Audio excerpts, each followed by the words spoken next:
అందరికీ వందనాలు. వాక్యంలోకి వెళ్లే ముందు ప్రార్థన చేసుకుందాం. సర్వోన్నతుడ సర్వశక్తిమంతుడ కృపగల దేవ దయగల మా తండ్రి నీకు లెక్కలేని స్తోత్రాలు చెల్లించుకుంటున్నాం ప్రభా. వినుచున్న వారికి చూచుచున్న వారికి ప్రతి ఒక్కరికి ప్రభా మారు మనసు దయచేయమని అడుగుచున్నాను ప్రభా. ప్రతి ఒక్కరు హృదయంలోనే మార్చమని అడుగుచున్నాను ప్రభా. నేను ప్రభా నీవు నిజమైన రక్షకుడు అని ఎరుగుటకు సహాయం చేయమని అడుగుచున్నాను ప్రభా. అన్యజనుల నుంచి ప్రభా రక్షింపబడుటకు సహాయం చేయమని అడుగుచున్నాను తండ్రి. ఆమేన్. 2 తిమోతికి 3వ అధ్యాయం 1 నుంచి 10 వచనాలు ఇలాగ వ్రాయబడి ఉన్నామండి. అంత్య దినములలో అపాయకరమైన కాలములు వచ్చినని తెలుసుకును. ఏమి వచ్చినండి మనకి? అంత్య దినములలో అపాయకరమైన కాలము వచ్చినని మనం తెలుసుకోవాలి. అపాయకరమైన కార్యములు ఎక్కడ వస్తూ ఉంటాయి? ఎక్కడ తెలుసుకోవాలి మనము? ఈ లోకంలో ఉన్నంతసేపు అపాయకరమైన కార్యములు వచ్చును. అవి రక్షించటానికి ఎవరు వస్తారు? మనల్ని యెహోవా వస్తూ ఉంటాడు. మనల్ని యెహోవాయే రక్షించును. ఆయన మనలను రక్షించును. ఆయనను ఎప్పుడు కూడా మనము విడిచిపెట్టకూడదు. ఏలయనగా మనుషులు స్వార్థపరులు, ధనాపేక్షలు, బెంకములాడువారు, అహంకారులు, దుష్టులు, తల్లిదండ్రులను అవిధేయులను, కృతజ్ఞత లేని వారు, అపవిత్రులు. నిజంగానే ఈ వాక్యము చాలామందికి కూడా బాధ కలిగించవచ్చు. ఎందుకంటే నిజంగా మనుషులు ఎలా ఉన్నారంటే స్వార్థపరులు, ధనాపేక్షతో మనం 4 రోజుల నుంచి కూడా ధనం కోసమే మాట్లాడుకుంటున్నాము, ధనం కోసమే చెప్పుకుంటున్నాం. నిజంగానే ధనం కోసమే ప్రాకులాడుచున్నారు. అందరూ కూడా స్వార్థపరులు అయిపోయారు. నిజంగా స్వార్థపరులు. ఈ లోకంలో ఎక్కువ స్వార్థమే నడుస్తున్నది. ఎందుకంటే ఒకరు మంచి చీర కట్టుకుంటే ఓర్చుకోలేము, ఒకరు మంచి బండి కనుక్కుంటే ఒప్పుకోలేము, ఒకరు మంచిగా రెడీ అయ్యి వెళ్తేనే కూడా వాళ్ళ మీద ఏదో ఒకటి అంటాము. ఎందుకు? అది స్వార్థమే కదా. మనకంటే వాళ్ళు అందంగా తయారయ్యారు, మనకంటే వాళ్ళు బాగుపడుతున్నారనే స్వార్థము, ధనము. ఒకవేళ ఎవరికైనా సంపాదించుకున్నారనుకో, వాళ్ళేనా నేను సంపాదించుకోలేనా అని ఆపేక్ష, ధనాపేక్షతో వాళ్ళు ఏమిటి స్వార్థపరులు అయిపోతున్నారు, బెంకములాడుచున్నారు, అహంకారము కలిగి ఉంటారు. అహంకారము వెంట ఏమి వచ్చును? నాశనమే వచ్చును. మనం ఎప్పుడైతే అహంకారము పడతామో మనకే నాశనం వచ్చును. మనం తల్లిదండ్రులు చూడండి, ఈ రోజుల్లో అనాథాశ్రయంలో చాలామంది జాయిన్ చేస్తూనే ఉన్నారు. ఎందుకంటే వారిని ఇంటికాడ చూడలేక. మనల్ని కూడా చిన్నప్పుడు అలాగే ఏ హాస్టల్ అన్నా వేసేస్తే మనం ఏమైపోతాము? మంచి చదువుకోవాలని హాస్టల్లో వేస్తారు. కానీ మంచి చదువుకోకుండా మనం ఏం చేస్తాం? ఇష్టం వచ్చిన సారంగా ఉంటాము. అలా కాదు. మనం ఏమి చేయాలి? మనం మన తల్లిదండ్రులు మనము ఎందుకని మనల్ని మంచి చదువుకోవాలి, మంచి వృద్ధిలో ఉండాలని వాళ్ళు కాళ్ళు చేయకపోయిన తర్వాత నా బిడ్డలు నన్ను చూస్తారనే నమ్మకం. కానీ ఈ రోజులో వెన్నుపోటు పొడిచేస్తున్నారు బిడ్డలు ఏం చేస్తున్నారంటే వెన్నుపోటే పొడుస్తున్నారు. ఎప్పుడు మన బిడ్డల మీద మనం ఎప్పుడు కూడా మనము ఆశలు పెట్టుకోకూడదు. వారు రెక్కలు వచ్చేంత వరకే మన పిల్లలు, రెక్కలు వచ్చిన తర్వాత ఎగిరిపోతారు. మనము అడ్డం వేసుకున్నంతసేపే మన బిడ్డలు, అడ్డం దిగిన తర్వాత మన బిడ్డలు కాదు, గడ్డాలు వచ్చిన తర్వాత మన బిడ్డలు కాదు. వారికి రెక్కలు వచ్చేంత వరకు అలా ఓపిక పడుతూ ఉంటారు. ఈరోజు అని రెక్కలు వచ్చిన తర్వాత ఎగిరిపోతారు. వాళ్ళు ఎలా ఉన్నారు? తల్లిదండ్రులకు అవిధేయత లేకోకుండా కృతజ్ఞత లేని వారిగా ప్రవర్తించుచున్నారు. అంటే కృతజ్ఞత లేని వారిగానే వారు ఉంటున్నారు.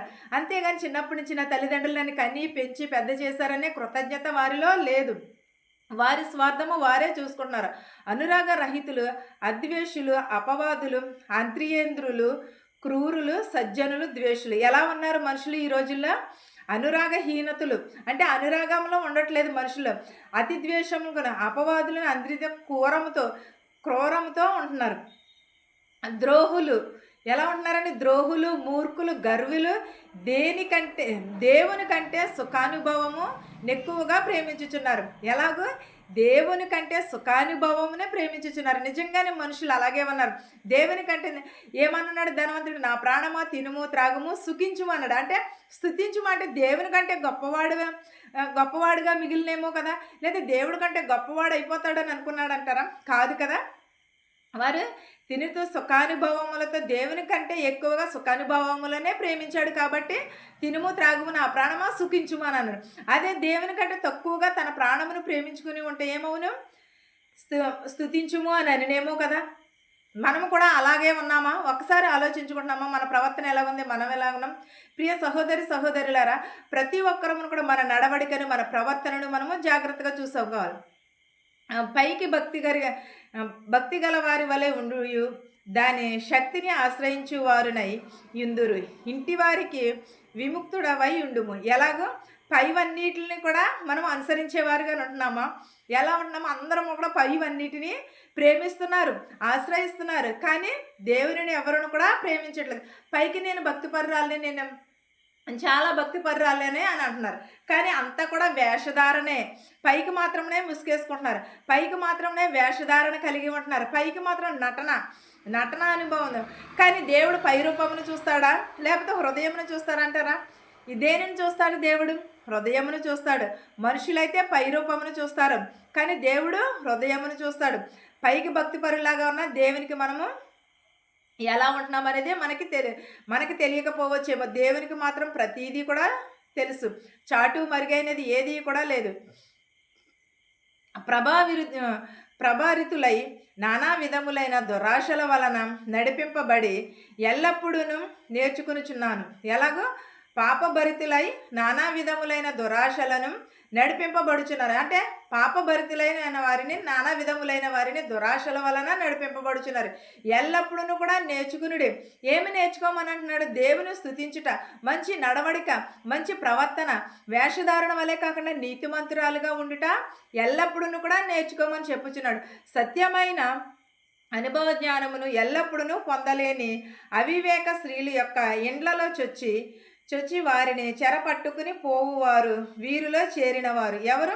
సత్యమైన విషయంలో అనుభవ జ్ఞానమును ఎల్లప్పుడూ కూడా పొందలేని అవివేకులు స్త్రీల యొక్క ఇండ్లలో చొరబడి వారిని చెరపట్టుకుని పోవచ్చున్నారు. ఈ రోజుల్లో చాలామందిని కూడా స్త్రీలని ఇక్కడ పాడు చేసేస్తారు, అక్కడ పాడు చేసేస్తారు, అలా చంపేస్తారు, ఇలా చంపేస్తారని ఎక్కువ వింటూ ఉంటున్నాం మనం. స్త్రీల వల్ల అత్యాచారాలు వస్తున్నాయి, స్త్రీల మీద అత్యాచారాలు చేయడము, లేకపోతే చిన్న బిడ్డల్ని పాడు చేసి చంపేయడము, ఇవే ఎక్కువ. ఇళ్లల్లో చొరబడి ఇవన్నీ కూడా. కానీ మనము కూడా జాగ్రత్తగా ఉండాలి కదా. మనం వేసుకునే వస్త్రధారణ చాలా జాగ్రత్తగా ఉండాలి. మనము దేవుడిచ్చిన అందమును కంటే అందము మోసకరమైనది, సౌందర్యము వ్యర్థమైనది అని దేవుడు చెప్పాడు. కానీ మనం ఏం చేస్తున్నాము? దేవుడిచ్చిన అందాన్ని పాడు చేసుకుని అనేకమైన మొఖానికి అనేకమైనవి రాసుకుని ఇంకా అందంగా కనిపించాలనుకున్నాం. కానీ అవి రాసుకోవడం వల్ల ఏమవుతుంది? స్త్రీని అనేకమైన విధములుగా వారు హింసించి చంపేస్తూ ఉంటారు. కానీ దేవుడు తగుమాతంగానే ఉండమని అన్నాడు.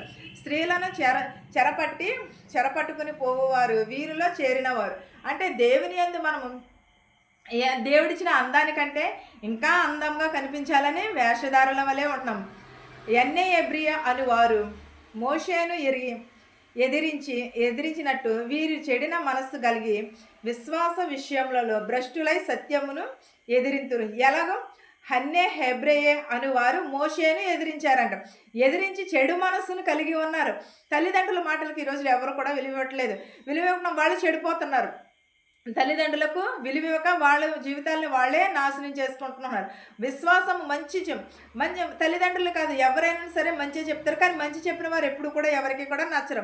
మంచి చెప్పని వారే నచ్చుతారు. చెడు ఎప్పుడు కూడా తీయగానే ఉంటుంది, మంచి ఎప్పుడు కూడా చేదుగానే ఉంటుంది. అలాగా ఏం చేస్తున్నారంటే విశ్వాసంలో భ్రష్టులై సత్యమును ఎదిరించుచున్నారు. అయినను వారి అవివేకులై ఎలాగూ తేటపడునో అలాగే వీరిది కూడా అందరికీ తేటపరచబడును గనుక వీరు ఇక ముందుకు సాగరు. ఎలాగూ దేవుని మాట వినకపోతే ఇక ముందు సాగరు. తల్లిదండ్రుల మాటలు వినకపోయినా, గురువుల మాట వినకపోయినా ముందుకి సాగరు. ఎవరును కూడా ముందుకు వెళ్ళి ఎవరును కూడా జయమును పొందలేరు. తల్లిదండ్రుల ఆశీర్వాదం, దేవుని ఆశీర్వాదం లేకపోతే ఎవరును కూడా జయమును పొందలేరు. అపజయాలే తప్ప జయమును పొందరు. అయినను వారు వివేకము గల వారు ఎలాగవుతారు అనేది తేటగా చెప్పబడుచున్నది. వీరిది కూడా అందరికీ కూడా తేటగా కనుపరచబడుతుంది. ఇక ముందు సాగర్ అని అంటున్నాడు. తల్లిదండ్రుల మాటలు వినకపోతే ముందుకి సాగరు అని చెప్పుచున్నాడు. అయితే నీవు నా బాధను, నా ప్రవర్తనను, నా ఉద్దేశమును, నా విశ్వాసమును, దీర్ఘశాంతమును, నా ప్రేమను, నా ఓర్పును, అతియక ఇకోనియుని స్త్రీలను పట్టణములలో నాకు కలిగినట్టి హింసలను ఉపద్రవములను తెలుసుకుని వాడునై నన్ను వెంబడించితివి. అట్టి హింసలను సహించితిని గాని వాటన్నిటిలో నుండి నన్ను త్రోసివేయము, వాటన్నిటిలో నుంచి నన్ను నడిపించుము అని అంటున్నాడు. ఎప్పుడు ఆయన బోధకు లోబడినప్పుడు, ప్రవర్తన జాగ్రత్తగా ఉన్నప్పుడు, ఆయన ఉద్దేశములను మనము అనుసరించినప్పుడు, విశ్వాసమును దీర్ఘశాంతమును మనము కలిగి ఉన్నప్పుడు, ఆయన ప్రేమను మనము కలిగి ఉన్నప్పుడు మనకి ఏమొస్తుంది? ప్రతిదీ కూడా మేలే కలుగుతుంది, విశ్వాసం వస్తుంది. మనము దీర్ఘశాంతమును కలిగి ఉండాలి ఎప్పుడును కూడా. ఆయన ప్రవర్తన మనం బోధ చేసినప్పుడు ప్రవర్తన యందును ఆయన ఉద్దేశమునందును విశ్వాసమును దీర్ఘశాంతమును కలిగి ఉండమని అన్నాడు. ప్రేమను ఓర్పును కూడా కలిగి ఉండాలి. మనకు దీర్ఘశాంతము, ప్రేమ, ఓర్పు, సహనము ఉన్నాయంటారా? మనం సమాధానం పడతాం. ఎప్పుడు కూడా మనం నిత్యమును కూడా నెల నెల ఏం చేస్తామంటే సంస్కారం సంస్కారం తీసుకుంటున్నాం. తోటివారితో దెబ్బలాడుకోకుండా ఉంటున్నామా? తోటివారితో మనము మాట్లాడకుండా మన శత్రువుని ప్రేమించమన్నాడు దేవుడు. పొరుగు వారిని ప్రేమించమని. ఎవరు ప్రేమిస్తున్నారు? పొరుగువారంటే ఎక్కడి నుంచో వచ్చేయరు కదా. మనలో మన నుంచో మనం ముందు ప్రేమిస్తే తర్వాత వాళ్ళు ప్రేమిస్తారు. మన సహోదరిని ప్రేమించిన వాడు ఇతరులను కూడా ప్రేమించలేడు. ముందు సహోదరిని ప్రేమ కలిగి ఉండాలి. ప్రతి ఒక్కరు కూడా సమాధానమును కలిగి ఉండాలి. సంస్కారం తీసుకోవడం తప్పు అని అనట్లేదు, కానీ తీసుకునే ముందు సహోదరునితో సమాధానం పడవాలి. మన శత్రువుతో సమాధానం పడిన తర్వాతే అప్పుడు మనం వెదరకెళ్ళాలి. మీకును మీ కుటుంబాలకు ప్రతి ఒక్కరికి కూడా ఈ వాక్యము తోడై ఉండును గాక. ప్రార్థించుకోండి.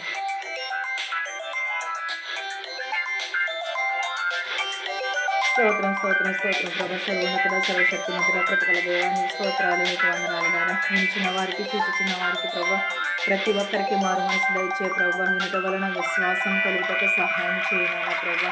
ప్రతి ఒక్కరికి ప్రభు మారు మనసు దయచేయమని అడుగుచున్నాం ప్రభా. విరిగి నలుగున దేవుని దయచేయమని అడుగుతున్నా ప్రభా. అందరినీ దీవించి ఆశీర్వదించి నా ప్రార్థనను ఆలకించమని అడుగుతున్నాను తండ్రి. ఆమేన్. పరలోకమందున్న మా తండ్రి, నీ నామం పరిశుద్ధపరచబడును గాక. నీ రాజ్యం వచ్చును గాక. నీ చిత్తము పరలోకమందు భూవేందు నెరవేరినట్లును మనుదిన ఆహారం నేడు మాకు దయచేయము. మరణస్తులను మేము క్షమించిన ప్రకారము మరణములను క్షమించము.